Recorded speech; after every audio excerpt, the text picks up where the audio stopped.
तेजस्वी से पूछेंगे तो तेजस्वी बोलेंगे चाचा हमको छोड़कर चले गए। नीतीश कुमार से पूछेंगे तो अल्फाज चाप चाप कर बोलेंगे हम मर भी गए तो नहीं जाएंगे, अब कह रहे हैं कि हम यहीं रहेंगे। यानी नीतीश कुमार, अगर गिरगुट और नीतीश कुमार को सामने रखा जाए तो गिरगुट कहेगा कि मुझे इससे शर्म आती है। इतना रंग बदलते हैं नीतीश कुमार। सुबह में जो बोलेंगे शाम तक चाचा पलट जाएंगे। अरे जब तुम सत्ता में तेजस्वी चाचा के साथ आ गए तो बड़ा हाथ पकड़ कर चल रहे थे, गले मिल मिल कर बोल रहे थे कि हम ये कर देंगे, बताओ।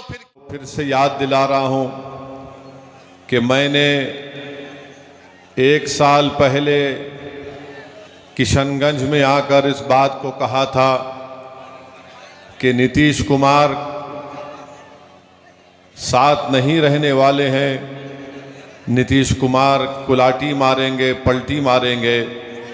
और नीतीश कुमार ने अपने हस्बे आदत और अपनी फितरत के मुताबिक उन्होंने फिर से बिहार की जनता को धोखा दिया। जब विधानसभा के चुनाव चल रहे थे, मैं आपको याद दिलाना चाहूँगा, मैंने कई मर्तबा आपके दरमियान में खड़े होकर कहा कि इन पर भरोसा मत करिए, अपने वोट को ज़ाय होने मत दीजिए। मगर मजलिस के मुखालिफिन हम पर इल्ज़ाम लगाते गए कि असदुद्दीन ओवैसी बी टीम है, असदुद्दीन ओवैसी वोट काटने के लिए आया है।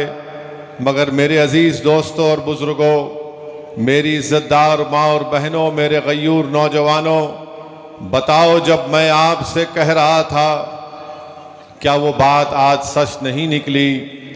जिसको आपने भरोसा कर कर उसको वोट दिया, उसने एक मर्तबा नहीं कई मर्तबा आप लोगों को ठगा है।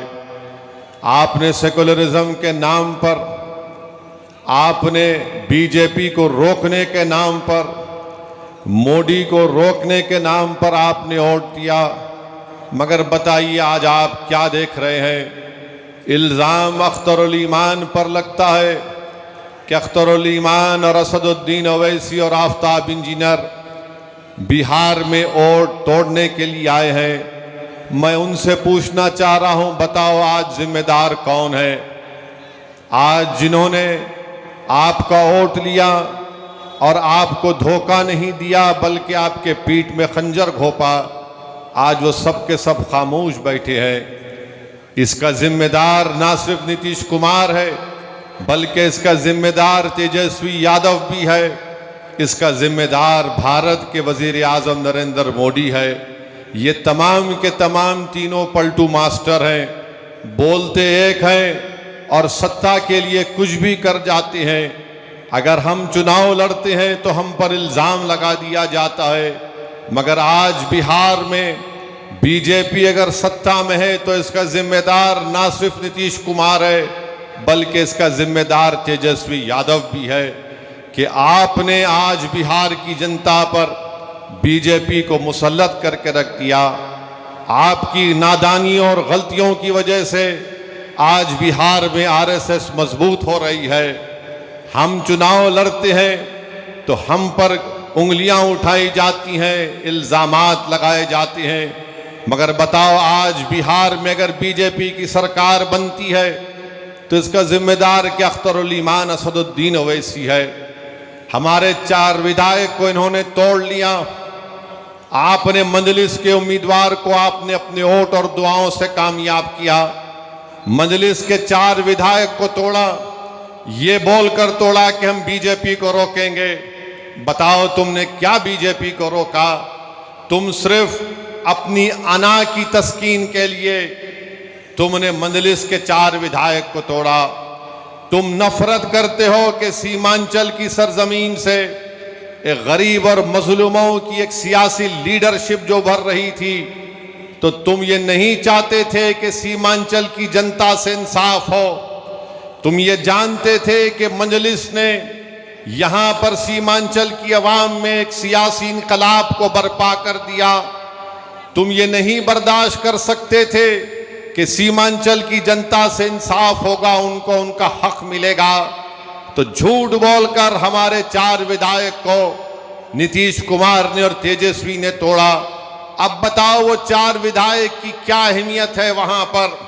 ना तो वो मुंह खोल सकते हैं, ना तो वो बगैर इजाजत के बैठ सकते हैं, ना तो वो बगैर कुछ सोचे समझे, इनके पास कुछ है ही नहीं। मगर मजलिस ने जो सीमांचल की सरजमीन पर जो एक सियासी इनकलाब को बर्पा किया, तो ये बात ना मोदी को पसंद आई, ये बात ना तेजस्वी को पसंद आई, ना ये बात नीतीश कुमार को पसंद आई। वो हरगिज नहीं चाहते कि सीमांचल से आपकी एक सियासी क़ियादत उभरे। वो हरगिज ये नहीं चाहेंगे कि बिहार में आपकी सियासी क़ियादत उभरे। बिहार में ये पैगाम दे दिया गया, बिहार में, भाई साहब रुकिए,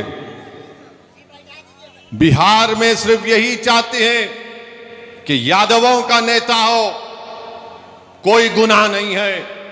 बिहार में कुर्मी कुशवाहा का नेता हो, कोई गुनाह नहीं है। बिहार में भूमिहार का नेता हो, कोई गुनाह नहीं है।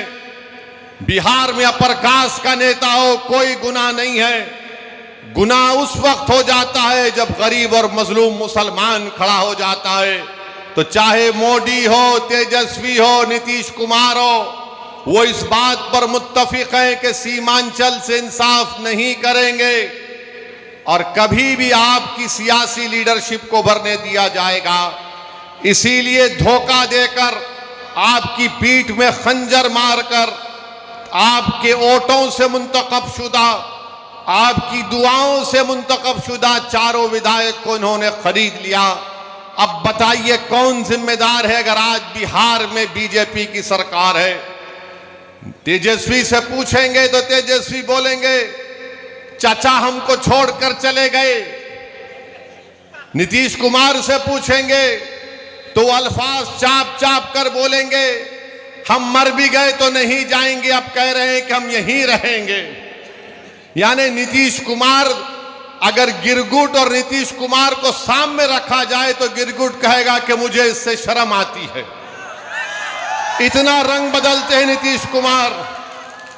सुबह में जो बोलेंगे शाम तक चाचा पलट जाएंगे। अरे जब तुम सत्ता में तेजस्वी चाचा के साथ आ गए तो बड़ा हाथ पकड़कर चल रहे थे, गले मिल मिल कर बोल रहे थे कि हम ये कर देंगे। बताओ फिर क्या हुआ? क्या सीमांचल की जनता से इंसाफ हुआ? क्या सीमांचल में यहां पर आप ही के इस विधानसभा में यहां पर 2 अनुमंडल की जरूरत थी? क्या एक अनुमंडल खुला? 10वीं जमात के इम्तिहानात चल रहे, हमारे बच्चों को तकलीफ होती है, यहां की जनता को तकलीफ होती है, मगर सिर्फ खेल सत्ता का है और सिर्फ कोशिश यही होगी कि कहीं से भी किधर से भी सीमांचल की जनता से इंसाफ ना हो। मैं पहले भी आपसे कहा हूं और आज फिर कह रहा हूं मेरे भाई, जब तक अल्लाह असदुद्दीन ओवैसी को जिंदा रखेगा मैं सीमांचल की लड़ाई लड़ता था, लड़ रहा हूं और इंशाअल्लाह ताला लड़ता रहूंगा।